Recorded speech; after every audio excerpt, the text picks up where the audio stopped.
శంకర్పల్లి మండలం షిరికొండ గ్రామ సర్పంచ్ ఎన్నికల్లో జరిగిన రిగ్గింగ్ ను వెంటనే రద్దు చేయాలని ఎంపీ ఆర్ కృష్ణయ్య డిమాండ్ చేశారు. శంకరంపల్లి మండలం షిరికొండ గ్రామ సర్పంచ్ ఎన్నికల్లో జరిగిన రిగ్గింగ్ ను వెంటనే రద్దు చేసి అక్రమాలకు పాల్పడిన కాంగ్రెస్ గుండాలపై తక్షణ చర్యలు తీసుకోవాలని తెలంగాణ రాష్ట్ర BCJAC chairman MP R Krishnaiah demand చేశారు. హైదరాబాద్ బషీర్బాగ్ ప్రెస్ క్లబ్లో నిర్వహించిన మీడియా సమావేశంలో ఆయన మాట్లాడుతూ కాంగ్రెస్ ప్రభుత్వం సీఎం రేవంత్ రెడ్డి అనుచరులు జనరల్ స్థానంలో ఓసీ అభ్యర్థిని నిలబెట్టి దౌర్జన్యాలకు పాల్పడి ఎన్నికలను అపహాస్యం చేశారని ఆరోపించారు. బీసీలకు 42% రిజర్వేషన్ల హామీని విస్మరించారని, సర్పంచ్ ఎన్నికల్లో కూడా బీసీలకు అన్యాయం జరిగిందని విమర్శించారు. ఎన్నికల కమిషన్ జోక్యం చేసుకుని బాధ్యులపై కఠిన చర్యలు తీసుకోవాలని కోరారు.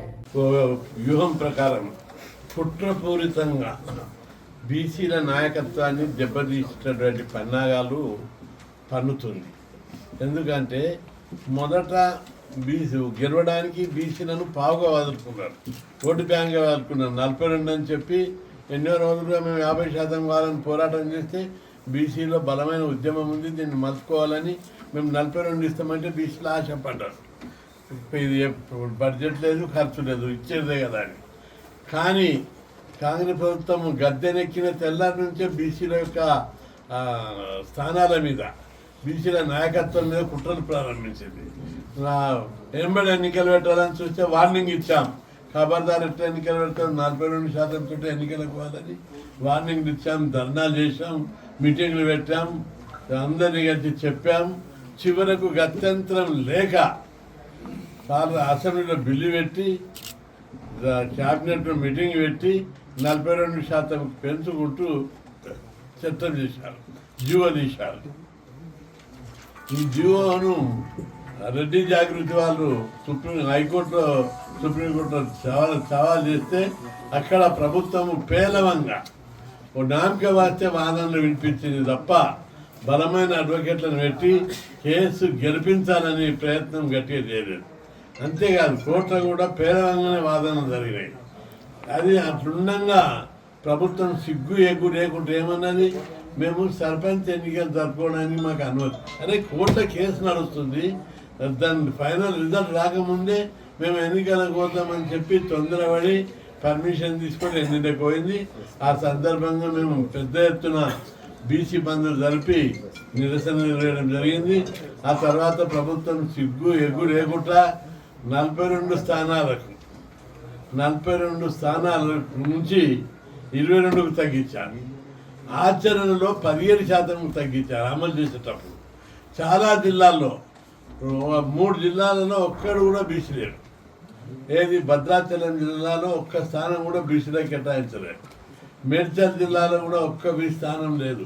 ఖమ్మంలో 9%, ఆదిలాబాద్లో 10%. చాలా జిల్లాల్లో బీసీలకు స్థానాలు కేటాయించకుండా అన్యాయం చేశారు. దీని మీద తీవ్ర నిరసన చెప్పాము. అయినప్పటికీ ప్రభుత్వానికి సిగ్గు లేదు.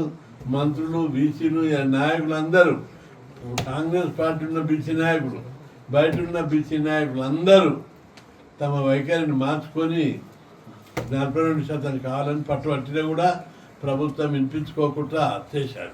అయినా బీసీలు తిరగబడి 1 కాదు 2 కాదు బీసీలకు 2100 స్థానాలు కేటాయిస్తే జనరల్ స్థానాలలో 2973 స్థానాలు చేశారు.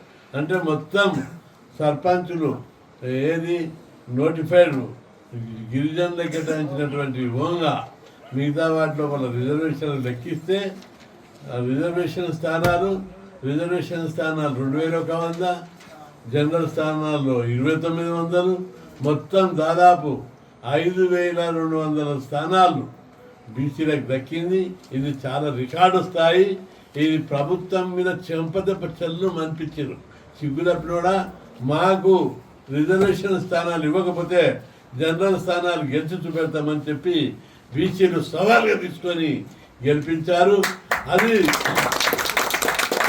ప్రభుత్వం ఇక్కడ ఏం కుట్ర చేసింది, రిజర్వేషన్లు తగ్గించింది, అమలు చేసేటప్పుడు 15% తగ్గించింది. ఇది 3వ దశ ఎన్నికల లోపల రిగ్గింగ్ జరిపింది. బీసీలను ఓటాలనేది ఒక ధ్యేయంగా పెట్టుకొని చేసింది. శంకరపల్లి మండలం చేరుగూడెం లోపల అక్కడ బీసీ సర్పంచ్కు మంచి ఊరంతా సపోర్ట్ ఉంటే అక్కడ ఒక రెడ్డిని గెలిపించడానికి పార్టీని పక్కకి పెట్టాడు. అన్ని పక్కకి పెట్టి బీసీ మాట తప్పారు. పక్కకు పెట్టి కులపలు గెలవాలి, ఏ పార్టీ అయినా సరే మా కులపలే గెలవాలనే పద్ధతి లోపల ఒక లేడీని గెలిపించడానికి అక్కడున్న సమీపంలో ఉన్నటువంటి వాళ్ళ బంధువులు ఎలక్షన్ ఆఫీసర్ వేసి గెలిపించారు. దాని మీద రుజువుతో సహా ఎన్నికల కమిషన్కు, ఎండిఓకు, కలెక్టర్కు అందరికి ఫిర్యాదు చేసి ఇంతవరకు దాన్ని ఆపలేకపోయారు. దాన్ని ఆపాలి. కనిపిస్తుంది, ఫోటోలు ఉన్నాయి. వాళ్ళ ఓన్ సిస్టర్ రక్తం పంచుకొని పుట్టినామే ఎలక్షన్ ఆఫీసర్ ఎట్టు వస్తుంది? రిగ్గింగ్ చేసిండ్రు, చూపెడుతుండ్రు. మళ్ళీ ఇప్పుడు ఎన్నికలు పెట్టు, డిపాజిట్ కూడా రాదు. ఖబర్దార్. అందుకే ముఖ్యమంత్రికి హెచ్చరిస్తున్నాం, నువ్వు సవాల్ తీసుకో, దీన్ని వెంటనే ఎంక్వైరీ చేసి మీకు దమ్ముంటే ఊరందరూ పోయి, ఇక్కడికి హైదరాబాద్ ఉన్న మంత్రులందరూ పోయి ప్రచారం చేయండి.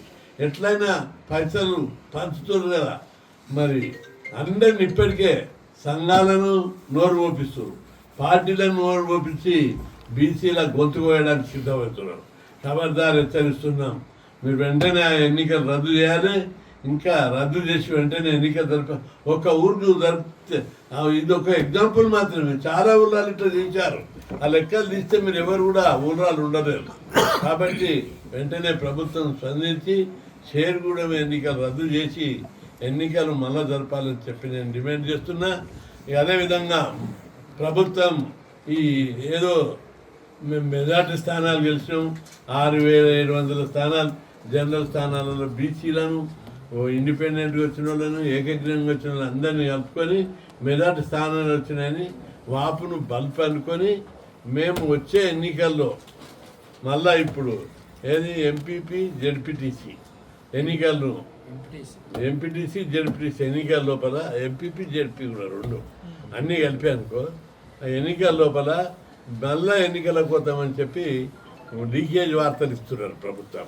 హెచ్చరిస్తున్నాం, ఖబర్దార్. సర్పంచ్ ఎన్నికలు అంటే ఇండిపెండెంట్గా ఉన్నాయి, మా దమ్ము చూపెట్టాం, అట్లుంటుంది ఇది. కానీ ఎంపీటీసీ జెడ్పీటీసీ దాంట్లో పార్టీ పరంగా పోతాం, పబ్లిక్ కూడా పార్టీ గుర్తుంటుంది, పార్టీ ప్రకారం ఎన్నికలు జరుపుతారు. ఇండిపెండెంట్ గెలిచే అవకాశాలు తక్కువ ఉంటాయి. కాబట్టి ఎంపడే ప్రభుత్వం స్పందించి పార్టీ పరంగానే పోయే ఎన్నికలు కాబట్టి చట్టబద్ధంగా 42% ఎన్నికల రిజర్వేషన్లు అమలు చేసిన తర్వాతనే ఎన్నికలకు పోవాలని నేను పిలుపునిస్తున్నా. లేకపోతే గతంలో బీసీ బంద్ ఎట్లా జరిగింది, రస్తారోకలు ఎట్లా జరిగినాయి, ఉద్యమం ఎంత తీవ్ర స్థాయిలో జరిగిందో మీరు అందరూ చూసిర్రు. ఈసారి ఒక్కొక్కరు మీరు అనుకుంటున్నారు బీసీ సంఘాల మద్దతు ఉంది మాకు, కొన్ని బీసీ సంఘాలు లేదా రాజకీయ పార్టీల మద్దతు ఉంది అని అంటున్నారు. అన్ని రాజకీయ పార్టీలు, అన్ని బీసీ సంఘాలు 42% మీద ఎవరు కూడా రాజీ పడరు, నీకు మద్దతు ఇవ్వరు. అట్లా ఏదో మద్దతు ఇచ్చినట్టు నటిస్తారు మా వాళ్ళు, కానీ మా వాళ్ళు ఏమి తక్కువలు గారు. రాజీ పడని వాళ్ళు వాళ్ళందరూ కూడా తప్పనిసరి 42% విషయంలో ఏ ఒక్కరు కూడా రాజీ పడేది లేదు, పడబోము. ఈ జాతి నమ్ముకునే ప్రశ్నే లేదు. కాబట్టి 42% పెంచిన తర్వాతనే ఎన్నికలు పోవాలని ప్రభుత్వాన్ని హెచ్చరిస్తున్నాం. ముఖ్యమంత్రి గారు ఈ సందర్భంగా నేను గుర్తు చేస్తున్నా, రిజర్వేషన్ల విషయంలో ఎవరు ఎన్ని చేసినా, తప్పు మీరు చేయకపోయినా, నాయకులు ఎవరు చేసినా, మంత్రులు ఎవరు చేసినా బాధ్యత మాత్రం ముఖ్యమంత్రిది. ముఖ్యమంత్రి దీనికి బాధ్యత వహించవలసి వస్తుంది. ముఖ్యమంత్రి దీని విషయంలో చొరవ తీసుకొని వెంటనే ఎన్నికలు జరపడానికి పార్టీ పరంగా 42% పెంచినాకనే ఎన్నికలకు పోవాలి. ఈ కేసు బలంగా ఉంది. రెండవది, ఇప్పుడు హైకోర్టులో కేసు ఉన్నాయి, ఎన్నికలకు ఎందుకు తొందరగా? దాని జడ్జిమెంట్ రాని, జడ్జిమెంట్ కేసు బలంగా